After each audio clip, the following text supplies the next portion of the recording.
pembelajaran sebelumnya, kita telah sama-sama melihat asal-usul dari bahasa. Di dalam pembahasan tersebut, saya telah memberikan beberapa penjelasan, argumen yang didasarkan dari beberapa perspektif yang berbeda mengenai dari mana sebetulnya bahasa itu berasal. Tentu kita sebagai para pembelajar teologi yang menyadari betul bahwa bahasa itu adalah anugerah Allah bagi peradaban, maka tentunya kita percaya bahwa bahasa itu berasal dari Tuhan. Bahasa adalah anugerah Allah bagi kemanusiaan. Sehingga ketika Allah menciptakan segala sesuatu dengan berfirman, dengan mengucapkan firman, dengan berkata-kata, maka sebetulnya kita menyadari di sana bahwa manusia juga mengimitasi akan apa yang dilakukan oleh Allah. Karena kita dicipta di dalam gambar dan rupa Allah. Pada bagian kesempatan kali ini, kita akan bersama-sama melihat dua aspek sejarah sekaligus. Yang pertama, kita akan melihat sejarah asal-usul bahasa Indonesia. Yang kedua, kita akan mengkaitkannya dengan sejarah penerjemahan Alkitab ke dalam bahasa Indonesia. Tentu saja, hal ini merupakan bagian yang penting di dalam pembelajaran kita. Karena kita sungguh-sungguh menyadari bahwa bahasa adalah sarana yang diberikan Tuhan kepada kita untuk memuliakan namanya. Dengan memahami, mempelajari akan aspek historis daripada sejarah ini, kita jadi mengetahui kekayaan yang terdapat di dalam bahasa, khususnya bahasa Indonesia, dan bagaimana kemudian sejarah berproses sehingga kekristenan tumbuh di dalam kekayaan bahasa Indonesia.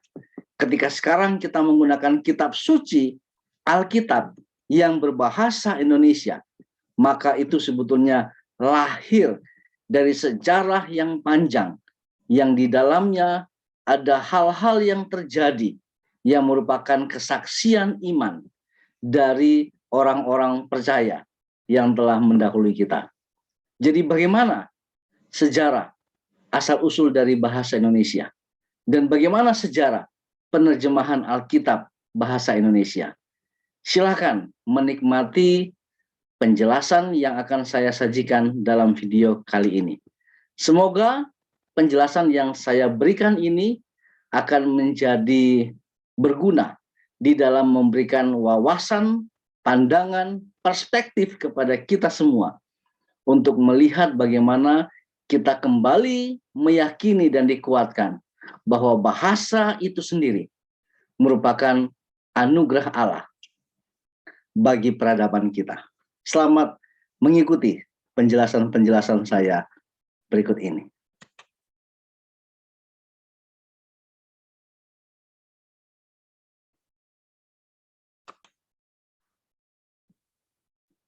Dari para ahli bahasa, kita tentunya telah memiliki pemahaman bahwa bahasa Indonesia yang kita gunakan saat ini merupakan bagian dari bahasa di dalam rumpun yang sama di dalam bahasa Melayu. Dan ketika kita melihat sumber asal-usul dari bahasa Melayu, maka tentunya kita harus menelusuri bagaimana peradaban kuno dari bahasa Melayu itu. Dan tentunya dari para sejarawan kita juga mengetahui bahwa rupanya bahasa Melayu itu berasal dari perkawinan dengan bahasa Sanskerta yang sebetulnya itu merupakan bahasa pengantar yang ada sejak daripada kerajaan Sriwijaya. Nah, bagaimana keterkaitan keberlanjutan dari bahasa Melayu, kemudian berasal dari bahasa Sanskerta. Bahasa Sanskerta berubah menjadi bahasa Melayu. Seperti apa keterkaitan antara keduanya? Dan bagaimana kemudian bahasa ini dipopulerkan hingga menjadi bahasa Indonesia sekarang ini? Oleh karena itu saya ingin mengajak kita untuk memperhatikan sebuah video yang memberikan gambaran kepada kita keterkaitan antara bahasa Sanskerta dengan bahasa Melayu.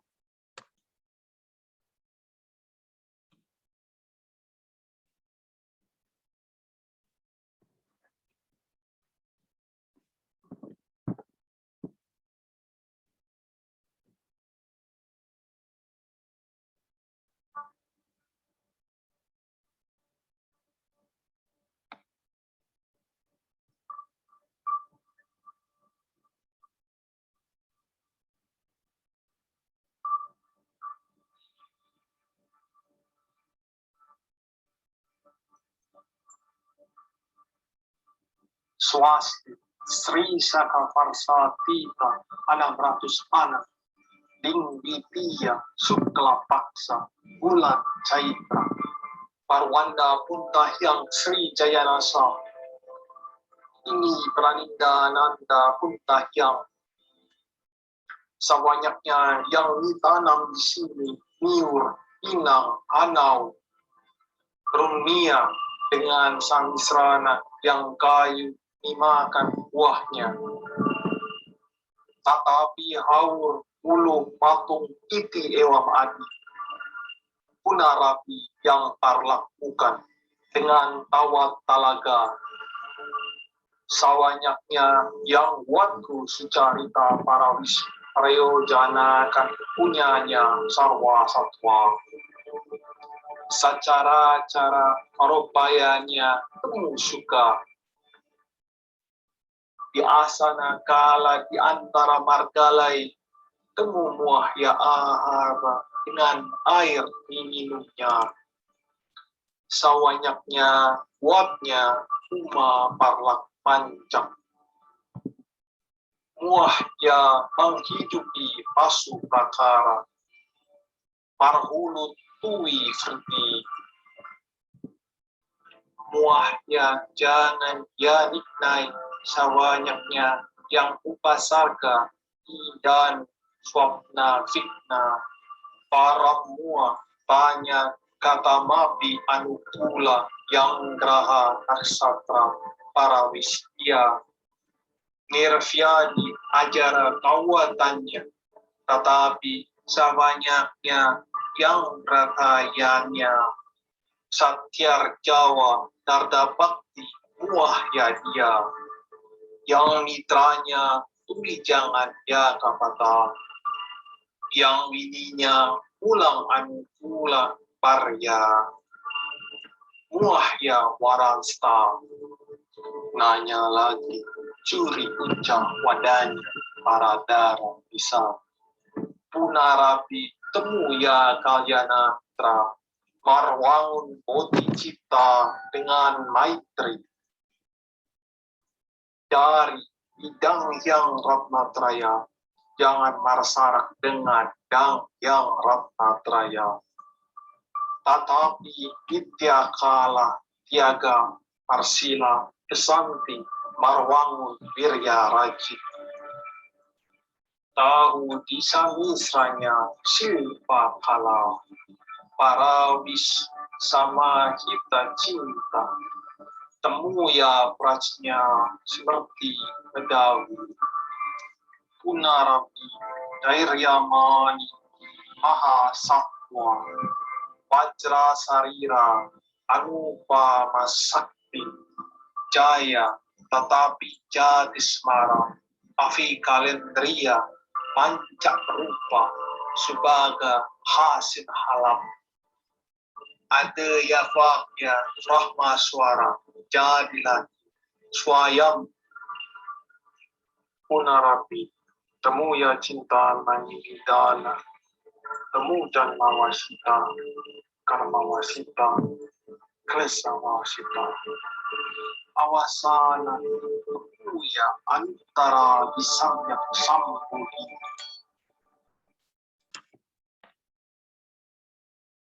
Video yang baru saja kita nikmati tadi sebetulnya merupakan suatu karya animasi yang sedang mencoba untuk mengangkat suatu peristiwa bersejarah di mana mengisahkan kembali isi dari suatu prasasti yang ditemukan, ya, yang berasal dari kerajaan Sriwijaya kuno.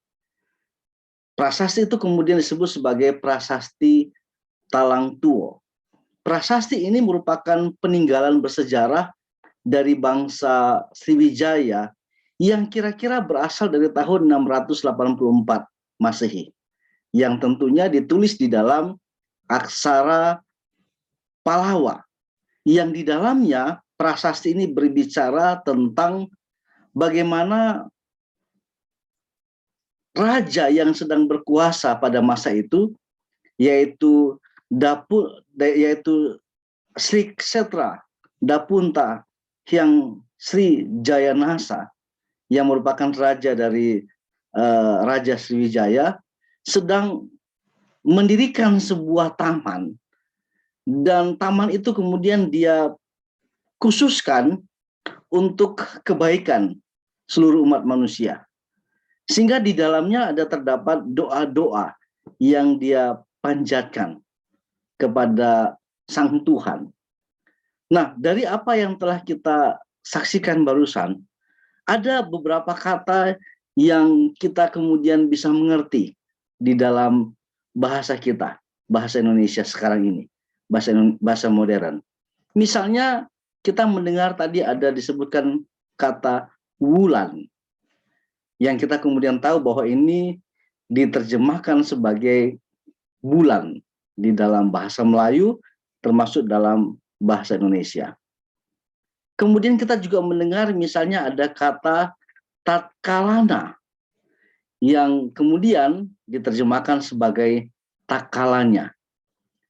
Kita kemudian juga mendengar tadi ada kata niparwat, yang dalam bahasa kita mengenalnya dengan kata diperbuat. Ada juga kata sawanakna, yang artinya sebanyaknya.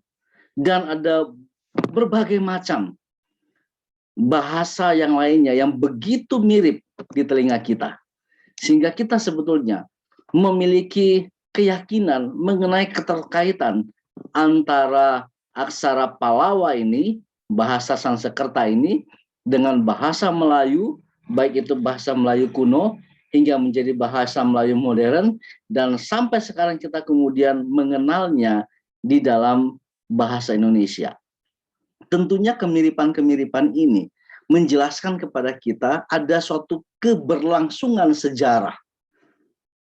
Dan kalau kita menelusuri dan menelitinya, itu berarti kita dapat menyimpulkan bahwa bahasa kita sebetulnya berasal atau memiliki pertalian paling tidak dengan bahasa Sanskerta, yang kemudian berkembang menjadi kita kenal sebagai bahasa Melayu, dan akhirnya kita menyebutnya sebagai bahasa Indonesia. Ini bagian yang menarik untuk kita perhatikan. Selanjutnya pada bagian ini saya akan membahas mengenai keunikan daripada bahasa Melayu. Tentunya kita tidak dapat lagi meneruskan lebih banyak untuk meneliti mengenai bahasa Sanskerta di dalam peradaban Sriwijaya, peradaban kuno yang berlangsung kira-kira tahun 600-an Masehi. Namun demikian, jika saudara-saudara, ibu bapak tertarik untuk mempelajari bahasa Sanskerta dan peradaban Sriwijaya, maka sebetulnya kita dapat melakukan beberapa penelitian. Nanti jika tertarik, silakan sampaikan secara personal kepada saya, dan saya akan memberikan catatan-catatan khusus mengenai peradaban Sriwijaya dengan bahasa Sanskerta ini. Namun karena memang kelas kita fokusnya adalah untuk membahas mengenai bahasa Indonesia, dan ketika membahas aspek sejarahnya, maka saya tidak akan memberikan penekanan terlalu dalam atau terlalu jauh sampai pada pembahasan dari bangsa Sriwijaya. Saya hanya akan memulai pembahasan dari perspektif bahasa Melayu.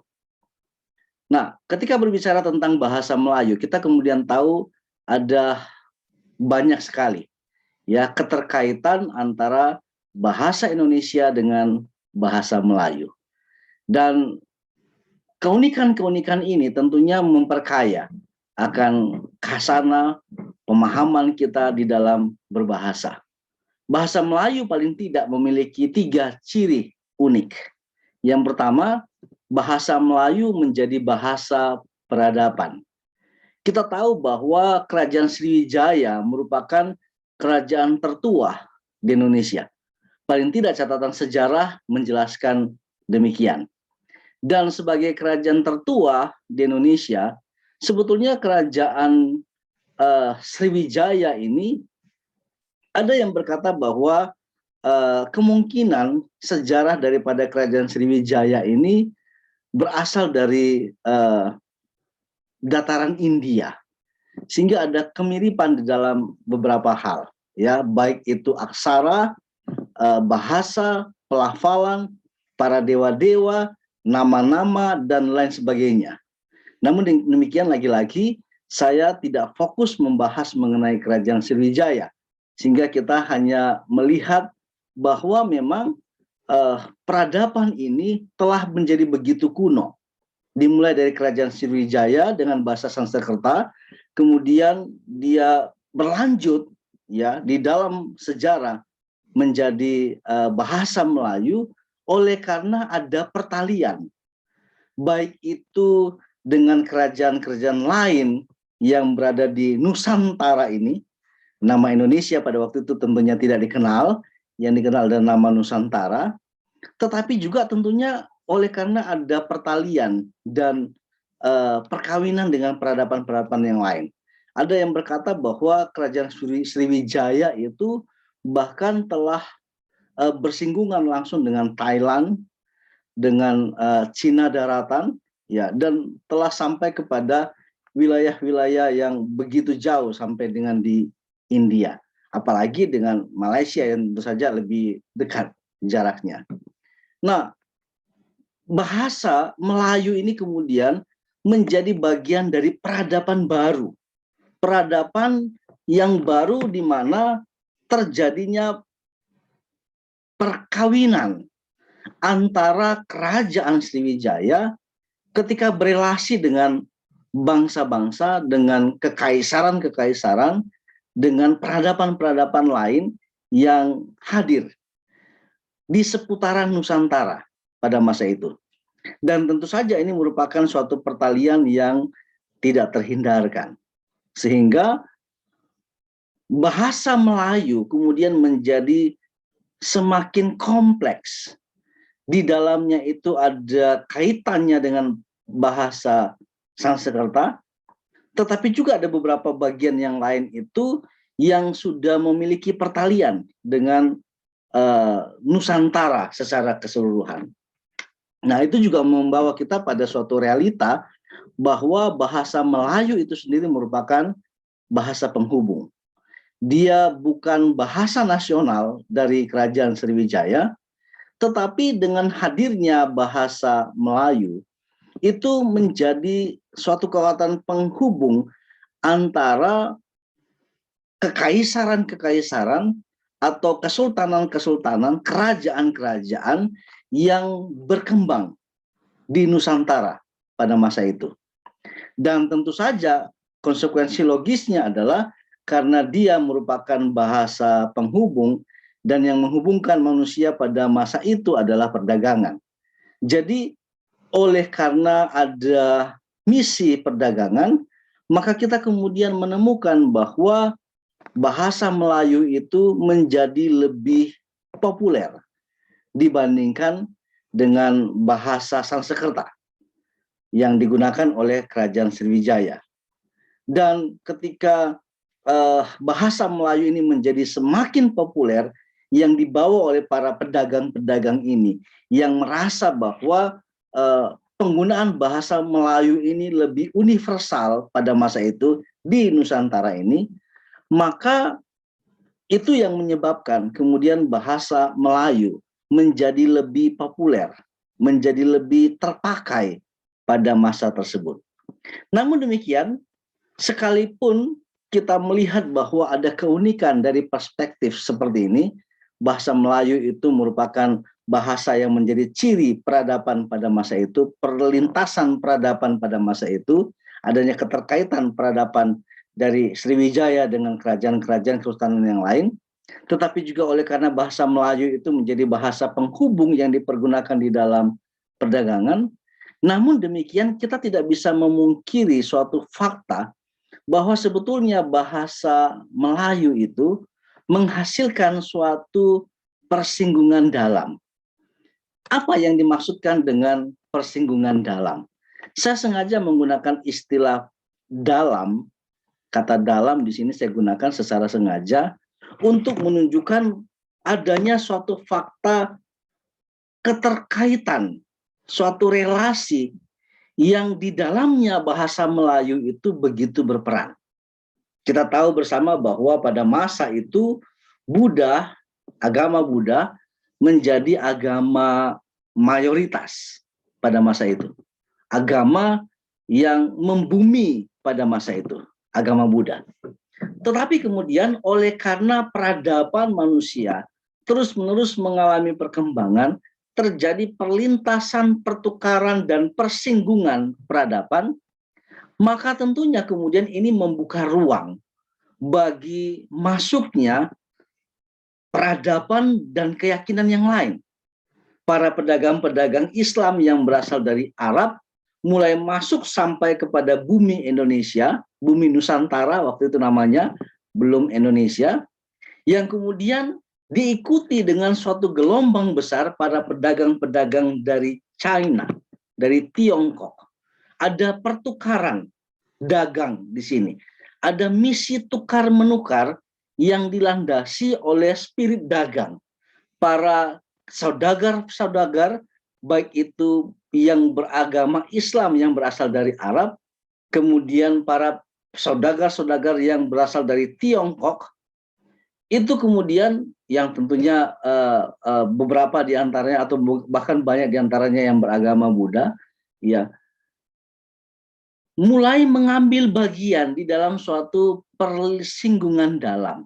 Saya menyebut sebagai persinggungan dalam oleh karena ada keterkaitan di dalam kesatuan penggunaan bahasa Melayu di dalam konteks dagang tersebut.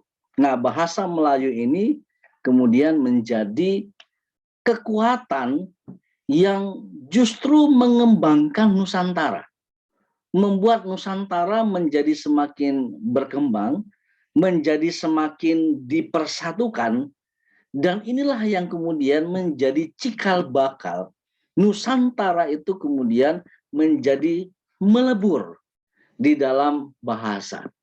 Sehingga dalam konteks ini kita bisa melihat bahwa sebetulnya keunikan dari bahasa Melayu itu bukan hanya sekedar menjadi bahasa peradaban, menjadi bahasa penghubung, menjadi bahasa perdagangan, tetapi sebetulnya bahasa Melayu itu menjadi cikal bakal dari benih-benih persatuan di Nusantara ini.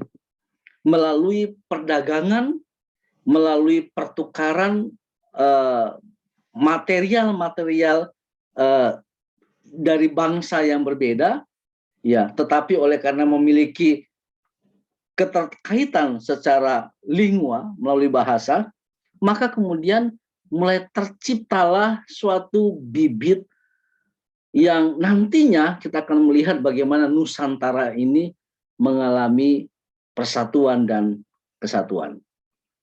Selanjutnya kita akan melihat bagaimana pertumbuhan dan perkembangan dari bahasa Melayu ini.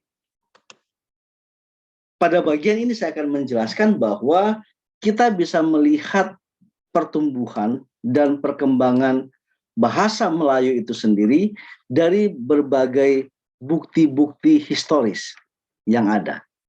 Kalau kita melihat misalnya di kerajaan-kerajaan Islam, misalnya seperti contohnya yang ada terdapat di Aceh, maka kita akan menemukan bukti-bukti yang kuat bagaimana bahasa Melayu itu telah menjadi bagian yang melekat di dalam kerajaan-kerajaan Islam.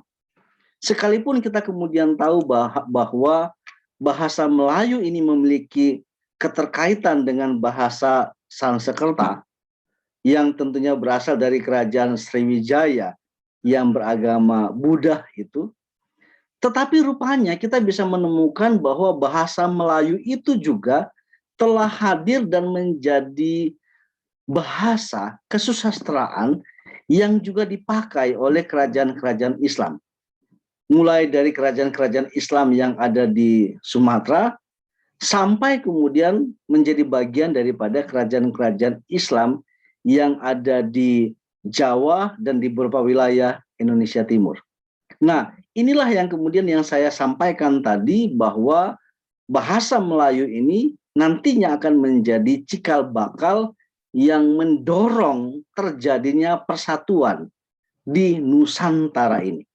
Sekalipun terdiri dari berbagai pulau yang berbeda-beda, tetapi oleh karena adanya dorongan dagang, misi dagang, entahkah itu yang dilakukan oleh para saudagar-saudagar Islam yang berasal dari Arab, maupun para pedagang-pedagang Buddha yang berasal dari Tiongkok, dari China, perlintasan bahasa yang dibawa oleh para pedagang-pedagang ini ikut memberi warna kepada benih-benih persatuan nantinya, yang kemudian akan menolong membuat kita menjadi mengerti kenapa kemudian kerajaan-kerajaan yang tumbuh subur di wilayah Sumatera, wilayah Jawa, sampai dengan wilayah timur Nusantara, dan termasuk kepulauan Kalimantan dan kepulauan di Sulawesi, kemudian pada akhirnya bersepakat untuk menyatakan bahwa bahasa Indonesia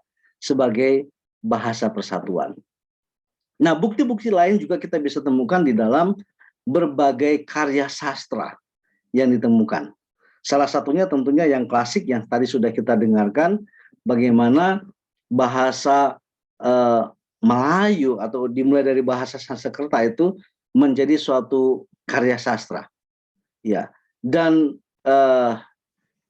kekayaan kasana sastra bahasa Melayu ini juga kita bisa melihat dari klasifikasi bahasa Melayu yang kemudian berkembang di masyarakat. Masyarakat kemudian pada akhirnya membagi bahasa Melayu itu ke dalam dua kategori, dua klasifikasi, semacam dua kelas penggunaan bahasa. Yang pertama bahasa Melayu pasar, dan yang kedua adalah bahasa Melayu tinggi. Nah, perkembangan dan pertumbuhan bahasa Melayu nampak jelas, mulai dari bagaimana kita bisa menemukan nampak di dalam kerajaan-kerajaan Islam, nampak di dalam karya-karya sastra yang berkembang di Indonesia, sampai kepada pelosok-pelosok Nusantara ini. Bagaimana bahasa Melayu itu menjadi bagian dari kehidupan masyarakat yang berada di Nusantara ini. Bahasa Melayu terus-menerus mengalami penyebaran sampai kepada pelosok Nusantara. Bahkan pada wilayah-wilayah tertentu, bahasa Melayu ini menjadi alat penyebaran agama Islam. Ya, kenapa demikian? Karena rupanya bahasa Melayu itu lebih mudah untuk dipahami. Nah, inilah sebabnya kemudian bahasa Melayu itu dikenal dengan nama bahasa pada kategori yang pertama, dikenal dengan nama bahasa Melayu pasar. Bahasa Melayu pasar ini adalah bahasa Melayu yang sebetulnya di dalamnya terdiri dari berbagai macam percampuran tutur kata yang di dalamnya bahasa Melayu itu saling diperkenalkan melalui misi dagang tadi, dan relasi yang terbentuk itu yang dibawa oleh para pedagang itu mulai menjadi membekas di setiap wilayah-wilayah Nusantara, ya. Sehingga bahasa Melayu yang tadinya adalah bahasa dagang yang digunakan oleh para pedagang, akhirnya bahasa itu kemudian menjadi entitas dari suatu tempat. Ketika misalnya pedagang masuk suatu tempat dan berbicara dalam bahasa Melayu yang bagian-bagian tertentu mudah untuk dimengerti oleh penduduk lokal suatu kerajaan misalnya, maka bahasa Melayu itu kemudian menjadi sarana di mana pertukaran budaya itu terjadi, ya. Sehingga akhirnya kemudian bahasa Melayu tersebut karena semakin intens digunakan menjadi bahasa dari suatu entitas wilayah. Nah, inilah kemudian yang disebut dengan Melayu pasar, yaitu bahasa Melayu yang disebarluaskan atau yang tumbuh besar oleh karena perdagangan. Jenis bahasa Melayu pasar ini merupakan jenis yang sangat lentur, yang sangat mudah dimengerti dengan menggunakan bentuk-bentuk kosakata yang mudah dipahami, yang mudah dimengerti, tetapi juga mudah diekspresikan. Sehingga mungkin pada awal-awal wilayah-wilayah kerajaan-kerajaan lain masih agak sulit menerima bahasa Melayu, tetapi karena bahasa Melayu ini lebih mudah diekspresikan dan melalui perdagangan itu, sehingga kemudian terjadilah perkawinan budaya, perkawinan bahasa di sana. Dan yang menyebabkan bahasa Melayu pasar ini menjadi termanifestasi di dalam kehidupan dari lokal-lokal kerajaan-kerajaan yang ada di Indonesia. Oleh karena dia mudah untuk digunakan. Jadi kata kunci dari bahasa Melayu pasar adalah kemudahan untuk disampaikan. Bahasa yang sangat lentur, mudah untuk dimengerti, dan mudah untuk diekspresikan. Nah, selanjutnya ada bahasa Melayu tinggi.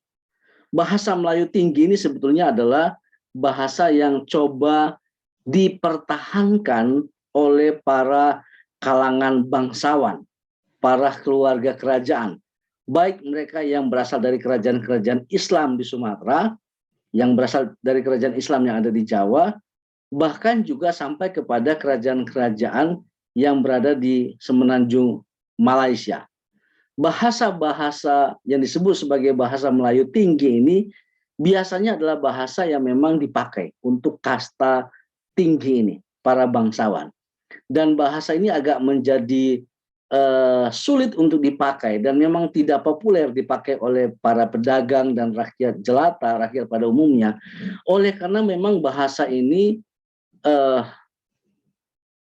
memperlihatkan ego dari penggunanya, ya, di mana melalui bahasa Melayu tinggi ini para penggunanya itu menunjukkan akan kelasnya, bahwa dia punya derajat yang lebih tinggi, di mana ketika dia berkata-kata dia tidak diikuti dengan ekspresi yang lebih lentur seperti bahasa Melayu pasar.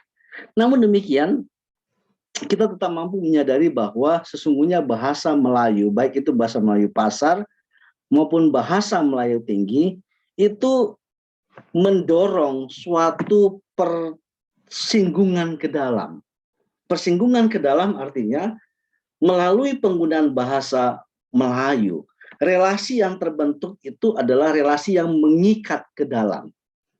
Mengikat sampai kepada kedalaman batin para penggunanya dan menciptakan suatu tatanan masyarakat baru yang kemudian menggunakan bahasa Melayu itu sebagai bahasa pengantar di antara mereka. Sehingga entahkah dia pedagang saudagar-saudagar Islam Arab maupun dia pedagang-pedagang Buddhis yang berasal dari Tiongkok, entahkah dia berasal dari kerajaan Islam Sumatera, dari kerajaan-kerajaan Islam yang ada di Jawa, kerajaan-kerajaan yang berasal dari timur Indonesia, Kalimantan, dan Sulawesi, dengan bahasa Melayu yang lentur dipergunakan, yang ekspresif digunakan di zaman itu, maka ini menjadi salah satu pendorong bagaimana bahasa Melayu menciptakan suatu persinggungan ke dalam yang membuat mereka menjadi merasa satu bagian dengan yang lain, menjadi satu berbagian dengan yang lain oleh karena ada kesepahaman di dalam bahasa yang digunakan. Namun demikian, ternyata bahasa Melayu bukan hanya menghasilkan persinggungan dalam. Bahasa Melayu juga menghasilkan yang saya sebut di sini sebagai persinggungan luar. Kenapa saya menyebutnya sebagai persinggungan luar? Oleh karena memang bahasa Melayu itu kini harus berinteraksi dengan bahasa-bahasa yang memang berbeda dengan dirinya, yang tidak ada memiliki kesamaan, baik itu di dalam pelafalan, di dalam lambang bunyi, bahkan di dalam cara penuturan, yaitu yang kemudian dibawa oleh pedagang-pedagang Eropa dan pedagang-pedagang Barat, yang kemudian kenapa disebut sebagai persinggungan luar? Karena mencetuskan suatu ide yang oleh masyarakat setempat lokal pada masa itu disebut sebagai kristenisasi, kolonialisasi, dan westernisasi. Saya menyebutnya sebagai persinggungan luar karena sebetulnya sekalipun para pedagang-pedagang Belanda yang dibawa oleh bersama-sama dengan VOC pada waktu itu, yang kemudian mendirikan sistem kolonialisasi yang dibarengi dengan datangnya Barat yang kemudian oleh penduduk lokal disebut sebagai westernisasi, di mana serta-merta mereka membawa agama yang mereka anut. Dan agama itu kemudian tentunya kita tahu adalah agama Kristen, yang ketika dia hadir bersama-sama dengan kedatangan kolonialisasi dan westernisasi, tidak bisa dipungkiri maka stigma kolonialisasi dan westernisasi itu menjadi bagian yang melekat kemudian di dalam penyebaran agama Kristen.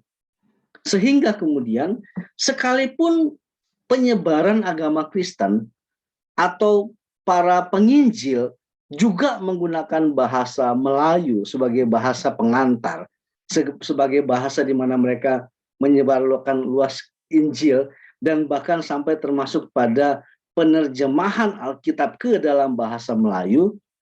Tetapi saya menyebutnya sebagai persinggungan luar oleh karena sebetulnya agak sulit bagi kolonialisasi, westernisasi, dan kelompok-kelompok Kristen itu untuk menjadi bagian yang melebur ke dalam oleh karena bahasa Melayu.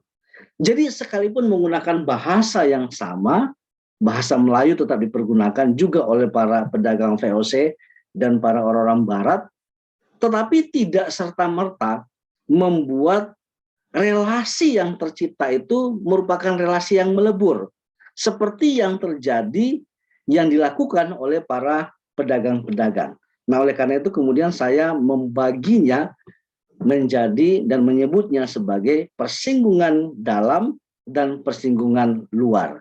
Persinggungan dalam untuk menunjukkan kepada kita bagaimana bahasa Melayu itu mengawinkan antara peradaban yang berbeda, agama yang berbeda, bangsa yang berbeda, yaitu Buddha, Islam, ya, dan mereka yang berasal dari pedagang-pedagang Cina, pedagang-pedagang dari Arab, mengalami peleburan ke dalam oleh karena faktor bahasa. Maksudnya yang Islam tetap akan Islam, yang Buddha tetap akan Buddha, yang Arab tetap akan Arab, yang Tiongkok tetap akan Tiongkok, tetapi mereka mampu untuk mengabaikan batasan-batasan luar itu dan justru menggunakan bahasa Melayu sebagai sesuatu yang mengikat mereka ke dalam. Nah, ini menjadi agak berbeda dengan kehadiran daripada VOC dan dan Barat ketika membawa agama Kristen, ya sekalipun memang mereka menjadikan itu sebagai pendamping saja karena utamanya adalah untuk misi dagang seperti itu. Tetapi pada awal-awalnya sebetulnya kita tidak melihat adanya pertalian seperti yang sama terjadi di yang saya sebutkan tadi sebagai persinggungan dalam.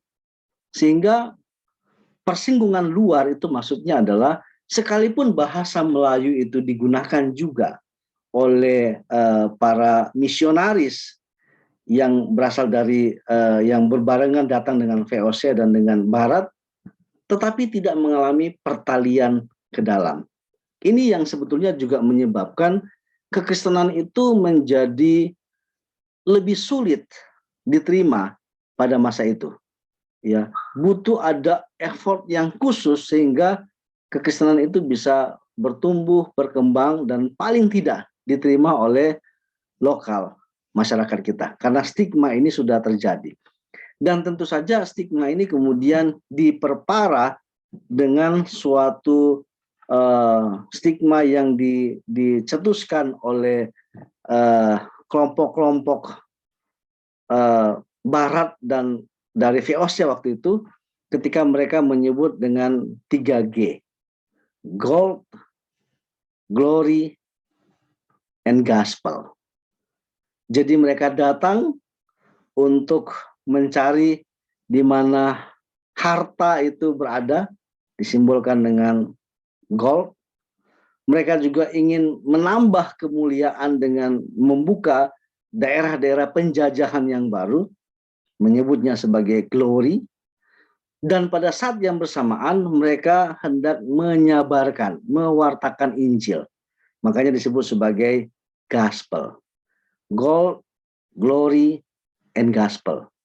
Namun justru oleh karena tidak terjadinya pertalian ke dalam, hanya terjadi persinggungan keluar, maka misi yang sebetulnya dibawa oleh baik itu bersama-sama dengan menumpang dengan VOC dan Barat tidak kemudian serta-merta menjadi bagian yang melebur ke dalam.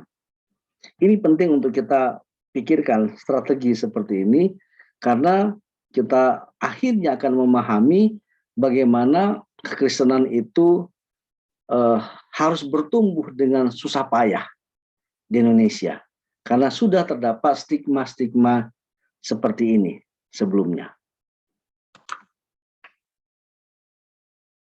Dengan demikian kita melihat di sini bagaimana kemudian bahasa Melayu itu menjadi bahasa persatuan di Nusantara ini yang kemudian dikenal sebagai bahasa Indonesia. Dan dari bagian ini juga kita memahami bagaimana sejarah asal-usul dari bahasa Indonesia.